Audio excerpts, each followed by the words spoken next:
Olá, senhoras e senhores, é sempre um prazer encontrar. Hoje nós vamos tratar do processo da independência do Brasil.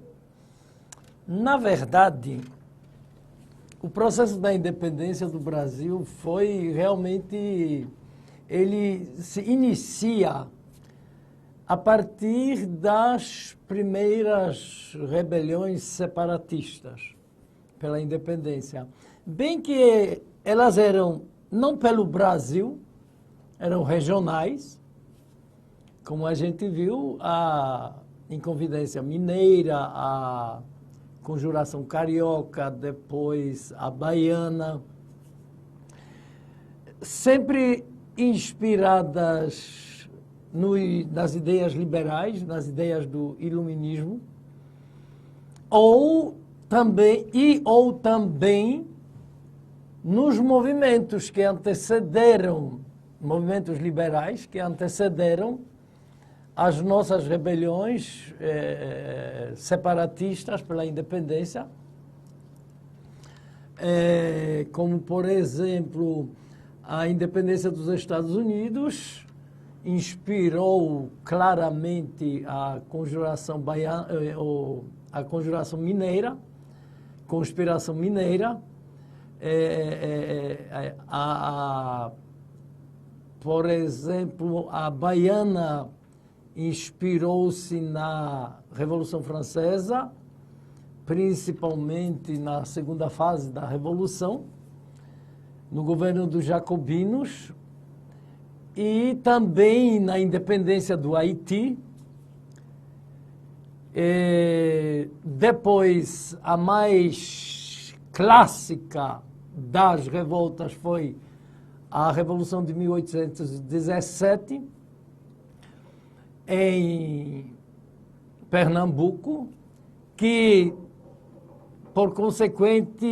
consequentemente, inspirou também a Revolução Liberal do Porto, em 1820, no Porto, a Revolução Burguesa, que também tinha sua inspiração, claro, na Revolução Francesa. E aí chegamos a um momento na história onde a burguesia portuguesa queria, depois da Revolução do Porto, com todos os poderes nas suas mãos, porque aboliu o Estado absolutista português, queria, então, retomar ou recolonizar o Brasil.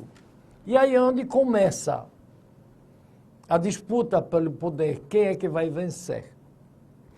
A nossa aristocracia rural vai perceber o golpe da burguesia portuguesa, não vai querer se submeter mais a um monopólio econômico burguês português, e aí vai então preparar um esquema, um plano para ela, a própria aristocracia, ter o poder no Brasil. E assim aconteceu. Como nós já vimos anteriormente, lembrando apenas que Caio Prado Júnior chamou o processo da independência do Brasil como um arranjo político, porque foi um movimento sem luta social. Quer dizer, o povo ficou afastado de poder ter o prazer de lutar por sua terra. Não se deu direito ao povo a participar na luta pela independência. E, obviamente, quem ganha com isso é a aristocracia rural, escravista, para garantir principalmente a unidade territorial, que desencadeia a Revolução Liberal do Porto em 1820, onde acontece a vitória da burguesia, cujo objetivo era, então, a recolonização do Brasil. segue o seguinte quadro político. De um lado, nós temos o Partido Português, composto principalmente pela burguesia portuguesa, um grupo, uma sociedade. Do outro lado, nós temos o Partido Brasileiro, composto principalmente pela aristocracia rural brasileira. E também nós temos os liberais radicais, o grupo não tão significativo, composto pelas categorias urbanas liberais. Aí, cada um tinha seu objetivo. Por exemplo, o Partido Português queria a recolonização do Brasil. O Partido Brasileiro queria, em destaque aqui no slide, a independência, porém, sem mudanças sociais. E, finalmente, os liberais radicais, massas urbanas, intelectuais, queriam a independência com todas as mudanças sociais. Radicais. Feito a Revolução Francesa, por exemplo, feito a independência do Haiti. Então, começa o conflito na disputa pelo poder entre esses três grupos. Mas qual dos grupos quais são os grupos que se destacam nessa disputa pelo poder? Claro que é o Partido Português e o Partido Brasileiro. Assim, começa tudo com o episódio chamado, que entrou na história, conhecido como o Dia do Fico, no dia 9 de janeiro de 1822. Uma meia dúzia de aristocracia rural carioca organiza um abaixo-assinado pedindo a Dom Pedro para que ele não voltasse a Portugal. Dom João já tinha ido. Para que ele ficasse no Brasil. Por que esse abaixo-assinado? Era justamente para ter a garantia da não recolonização do Brasil pelas cortes de Lisboa, pela burguesia portuguesa de Portugal. Por quê? Enquanto estivesse um representante da coroa portuguesa no Brasil, não haveria, obviamente, recolonização. Não aconteceria. Por isso, mas do outro lado, Dom Pedro já sabia que era para ficar e era para se associar ao grupo que pudesse garantir o poder a ele, Dom Pedro. Por isso esse abaixo-assinado. Resultado, Dom Pedro recebe o abaixo-assinado, só que eu disse que foi uma meia dúzia de membros da aristocracia carioca que o fez. Dom Pedro se emociona quando lê o abaixo-assinado, com pedido para que ele fique no Brasil, que não volte a Portugal. Por que se emociona? Porque tinha mais de 8.000 assinaturas. De onde? Tudo falsificado. É assim que começou a classe social dominante a dominar o Brasil. E até hoje o domina. É justamente dessa forma. Já começou através de um ato de corrupção. Diante disso, sem que Dom Pedro soubesse, obviamente, Dom Pedro, emocionado, então, manda a resposta. Se é para o bem de todos e a felicidade geral da nação, diga ao povo que eu fico. O povo nem sequer escutou, o povo nem sequer sabia de que alguma coisa dessa natureza estava acontecendo. Mas diante de tantas assinaturas, obviamente, para Dom Pedro, na cabeça dele, passava de que a maioria queria, que todos queriam. Então ele diz bem claro, diga ao povo. E o povo nunca escutou essa resposta, por exemplo. É assim que começou o processo da independência. Segundo episódio, no dia 18 de janeiro, Dom Pedro chama então um dos membros do Partido Brasileiro, José Bonifácio, e nomeia-o de ministro do Reino e do Estrangeiro. Vantagem espetacular para a aristocracia rural. Era um brasileiro, membro da aristocracia rural, agora no poder diretamente, para garantir a unidade política nacional e a unidade territorial.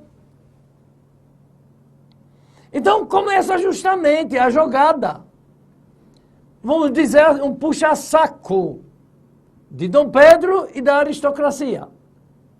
A aristocracia pediu para que ele ficasse. Ele, em troca, nomeia como ministro do Reino e do Estrangeiro, quer dizer, representante, governante, praticamente, dos assuntos internos e externos, José Bonifácio, que é membro justamente da aristocracia rural, e vale a pena salientar, escravocrata, antidemocrata, mas é líder da aristocracia rural. Então, através dele, a aristocracia rural brasileira começa a adquirir cada vez mais espaço no governo de Dom Pedro I.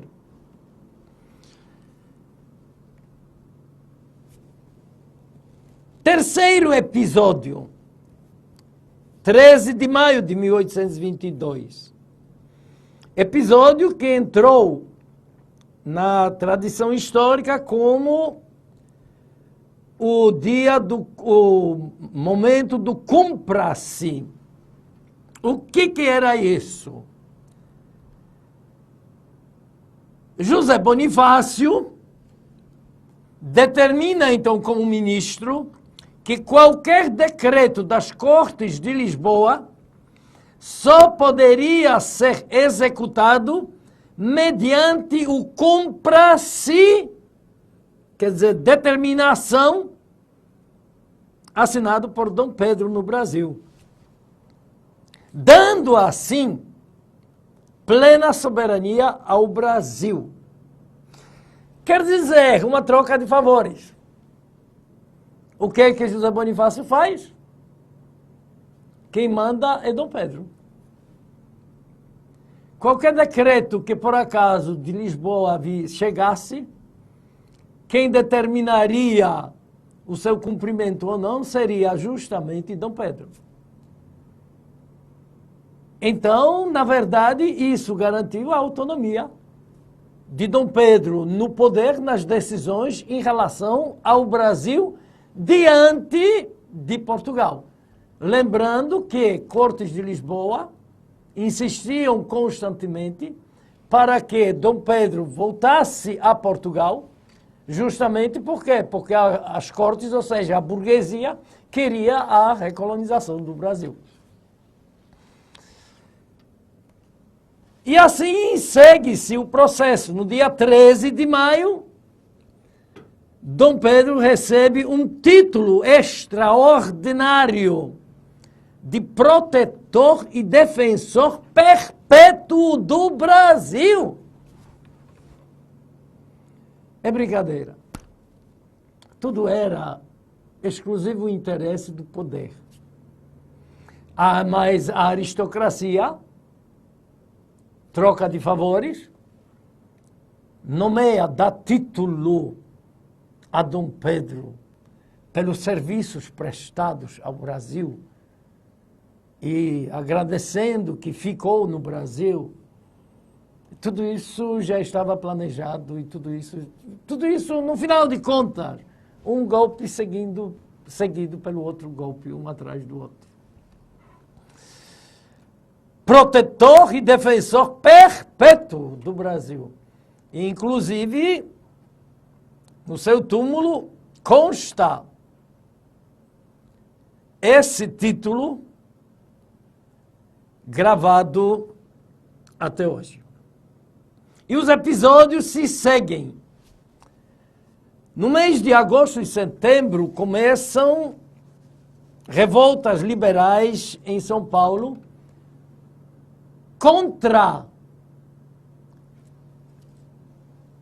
Os liberais percebem justamente essa montagem de poder da aristocracia rural de um lado e de Dom Pedro do outro lado. Então começam a organizar revoltas contra essa estrutura do poder político que estava surgindo no Brasil. Dom Pedro, obviamente, toma conhecimento. Por iniciativa de José Bonifácio, que solicita a Dom Pedro para que ele vá a São Paulo, reprima as revoltas, porque elas eram claramente contra a aristocracia rural, óbvio, reprima, prenda os revoltosos, para acabar imediatamente com qualquer tipo de insatisfação que poderia se espalhar pelo Brasil inteiro. Assim, Dom Pedro faz a viagem com as tropas a São Paulo para prender os revoltosos. Só que, no meio do caminho,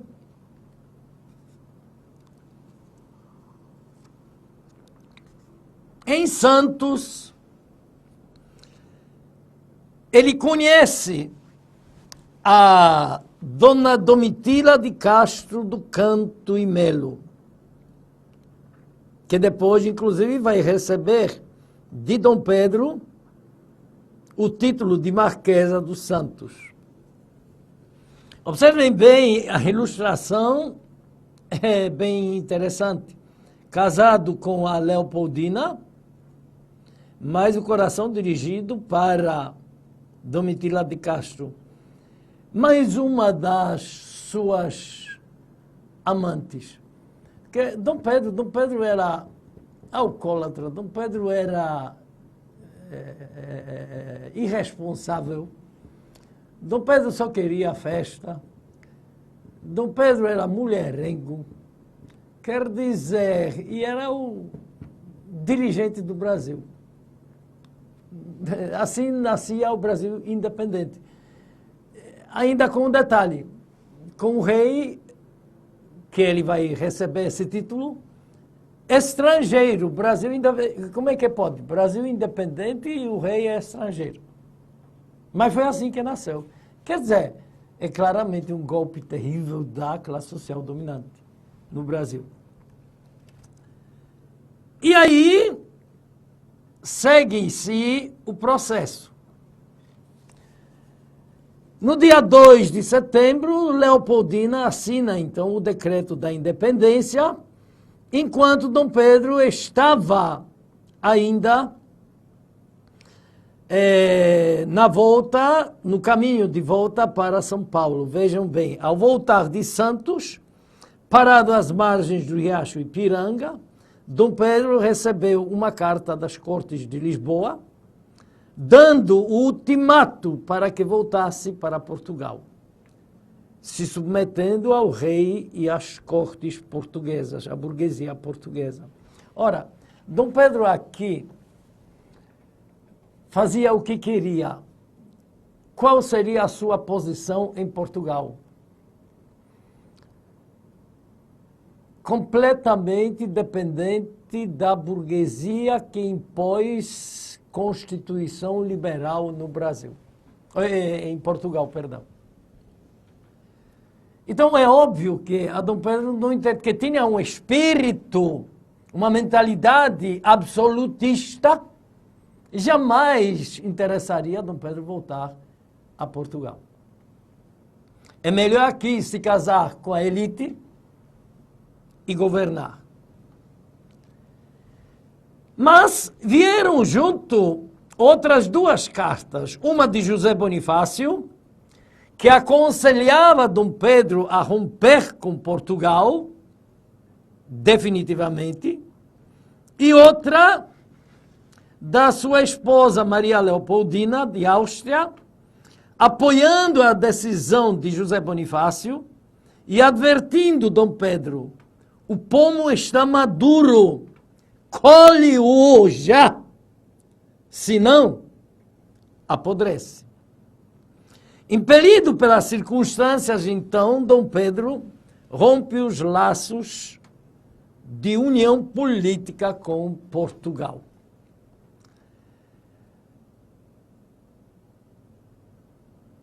No dia 12 de outubro, ele é aclamado, ou melhor, aclamação de Sua Majestade Dom Pedro I, Imperador do Brasil.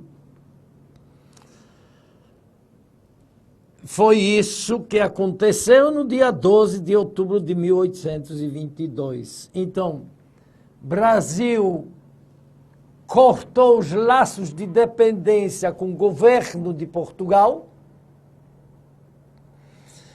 A classe social dominante, a elite, assume o poder ao lado do membro da família real portuguesa, Dom Pedro.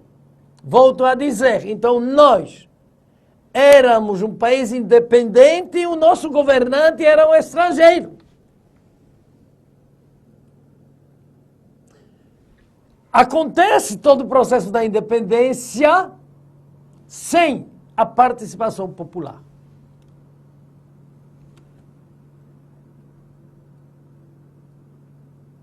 O primeiro imperador do Brasil, Pedro de Alcântara, Francisco Antônio, João Carlos Xavier de Paula, Miguel Rafael, Joaquim José Gonzaga Pascoal, Cipriano Serafim de Bragança e Bourbon. Simplesmente, Dom Pedro I, o primeiro governante do Brasil independente de Portugal.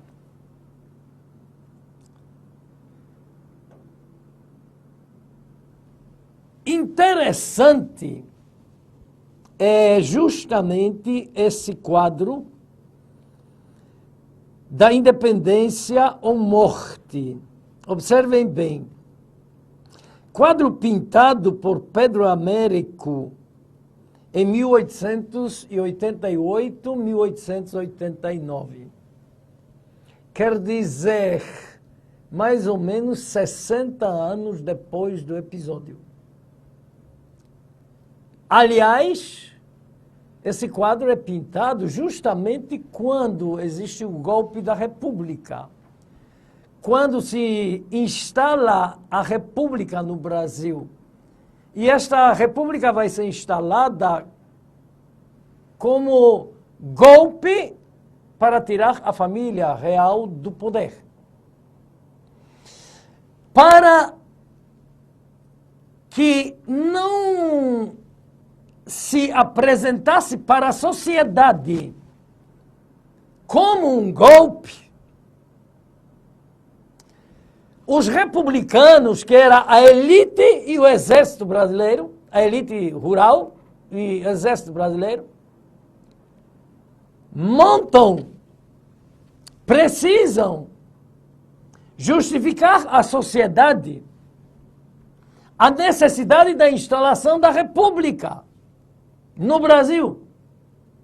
Mas para isso, para não parecer o golpe, eles buscam símbolos heróicos da história do Brasil. É assim que aparece como um santo, Tiradentes, um herói espetacular. É assim que aparece Dom Pedro como herói da salvação da pátria diante do invasor português. Para isso precisava de emoção, porque obviamente não foi dessa forma, como estamos vendo aqui na tela, na imagem, que aconteceu o que passamos a chamar de independência ou morte. Aliás, existem dúvidas se realmente essas palavras foram pronunciadas por Dom Pedro. Porque Dom Pedro, quando nesse quadro está proclamando a independência do Brasil, independência ou morte, ele estava com uma ressaca terrível, depois de 2 semanas de estadia com Domicila de Castro, tomando muita cachaça e assim por diante. Quer dizer, quando ele está voltando, ele está com mal-estar, ele está voltando de São Paulo, de Santos para o Rio de Janeiro. Ele passa mal, ele não se sente bem, uma ressaca terrível, tremenda, arretada. Além disso, essa região, nas margens do Riacho Ipiranga, e aliás, a região próxima é composta por elevações, serras, o que impossibilitava os cavalos poderem se deslocar. No máximo, jumento ou então mula, principalmente. E o quadro nos mostra os cavalos perfeitos de corrida, que eles jamais teriam capacidade de poder andar nesse terreno geográfico, acidentado geograficamente. Então, o quadro sobre a independência do Brasil entrou na tradição, mas que não corresponde à realidade dos fatos que ocorreram. Mas, repito, isso foi uma criação de necessidade dos republicanos para proclamar a República no Brasil em 1889. Para mostrar a necessidade, os ídolos da pátria. Senhores, por hoje é só. Agradeço mais uma vez. Tchau, até a próxima.